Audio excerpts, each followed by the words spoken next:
Yes, coach. Certainly, I did it the hard way tonight. How would you sum up the game, coach, after the other team went down to 10 men, then going behind and had to dig it out in the last 2 minutes? Just sum it up in your own words. I think it was a difficult game. Tournaments like these, especially final, is not much about the performance. Is about the result.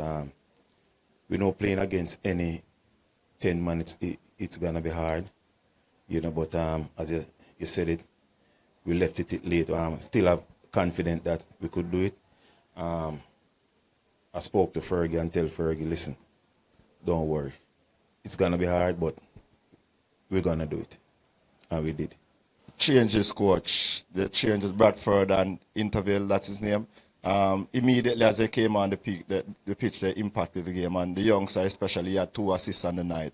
Tell me how important were the changes in that moment and the youngster's performance? Well, again, the way we see the game, I think the game did need some impact, So Maggie or Bradford, we need players to run in behind and threaten in behind. We didn't get that.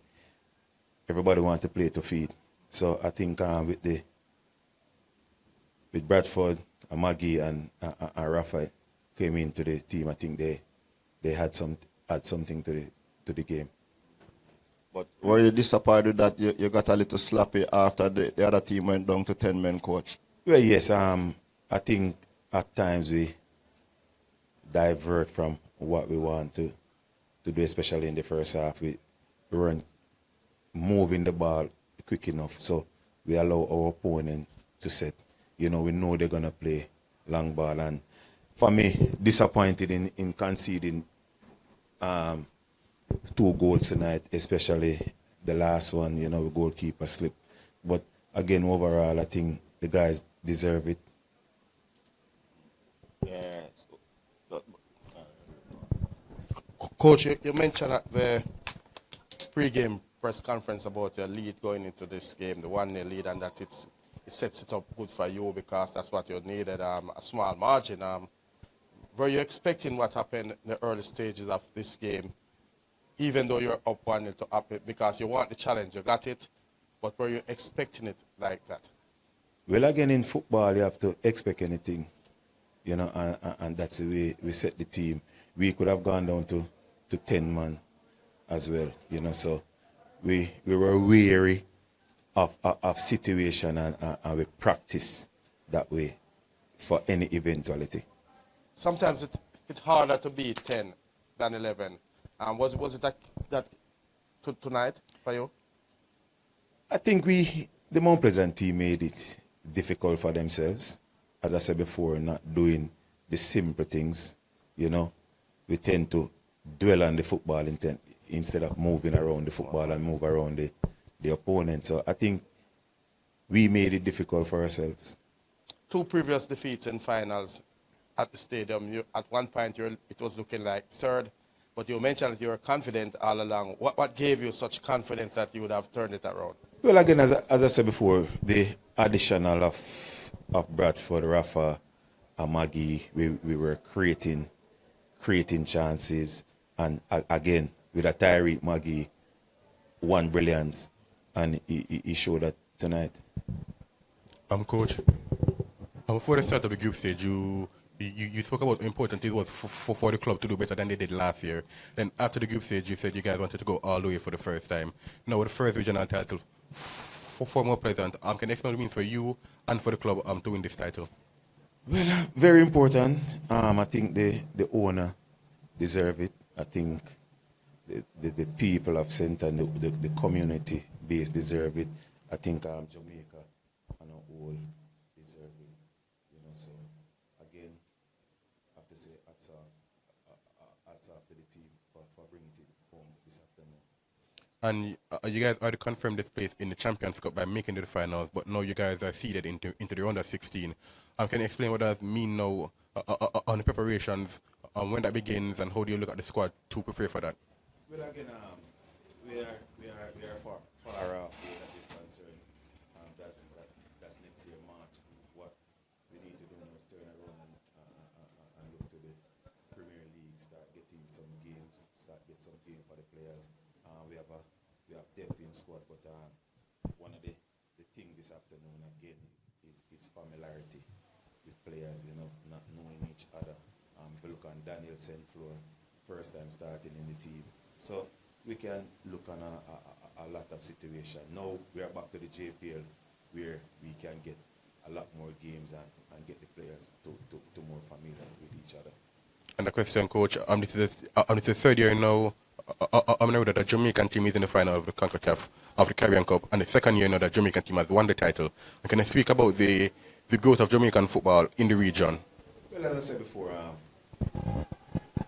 we are improving a lot, and last year was Cavalier and the board decided that, hey, listen, regardless of the situation, the trophy must not leave Jamaica. So again, the Premier League, we just need some good surfaces to play on. When we go away, the surfaces we play on the one that we play on, and that's the only difference. But this is to show that we are doing something good where football is concerned in Jamaica, because a Jamaican team last year, a Jamaican team this year out of the JPL. Coach, I've seen where titles have been given out for best coach on the island based on trophies won. Does this put you in the ring also as a best on the island, or one of?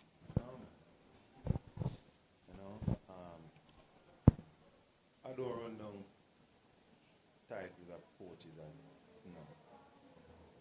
Theodore Whitmore will always gonna do his best, whether for club, whether for country. I'm always gonna give 110%, and then again, you can't beat the stats. It is there to show. So I'm not the one who's gonna quarrel over best coach and best. No. Good evening, Coach. Matthew McAnuff from McAnuff Sports. Coach, you've had many accomplishments in your career, from scoring in the World Cup to carrying the national team to a Gold Cup final and now winning the CONCACAF Caribbean Cup. Can you say at this point where would this rank in terms of your accomplishments?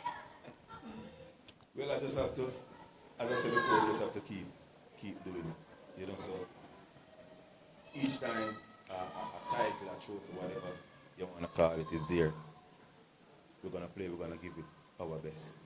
So again, sky's the limit. Just keep working. Yeah.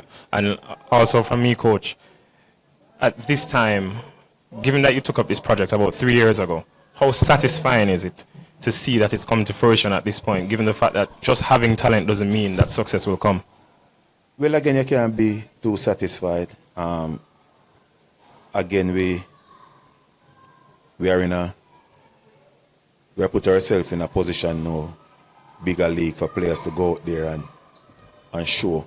We want to see players going abroad.